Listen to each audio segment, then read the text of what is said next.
ఆర్చరీలో భారత్ తిరుగులేని ఆధిపత్యంతో ఎన్నో పతకాలు సాధించిందని ఆర్చరీ అసోసియేషన్ జాతీయ అధ్యక్షులు అర్జున్ ముండా అన్నారు. హైదరాబాద్ బేగంపేటలో జరిగిన 45వ సీనియర్ ఆర్చరీ ఛాంపియన్షిప్ ముగింపు వేడుకల్లో ఆయన పాల్గొన్నారు. 10 రోజులుగా జరిగిన ఈ ఛాంపియన్షిప్లో 971 మంది ఆర్చర్లు పాల్గొన్నారు.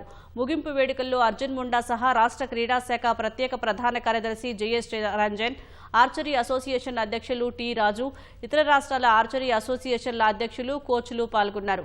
ఈ సందర్భంగా గెలిచిన ఛాంపియన్లకు మెడల్స్ అందజేశారు.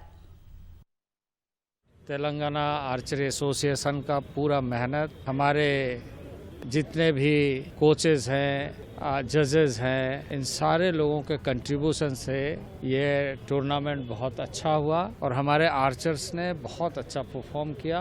और इन आर्चरों के माध्यम से हम कह सकते हैं कि आर्चरी में लगातार भारत का स्थान विश्व में बना रहा है। पिछले कई टूर्नामेंट हमारे इंटरनेशनल हुए हैं जिसमें 100 से अधिक मेडल हमारे आर्चर्स ने। तो भारत के आदिकाल की जो एक बहुत बड़ी ऐतिहासिक पृष्ठभूमि है धनुर्धर की, तो उस धनुर्धर के रूप में आज आर्चर हमारे देश के विभिन्न हिस्सों से उभर करके सामने आ रहे हैं और परफॉर्म कर रहे हैं।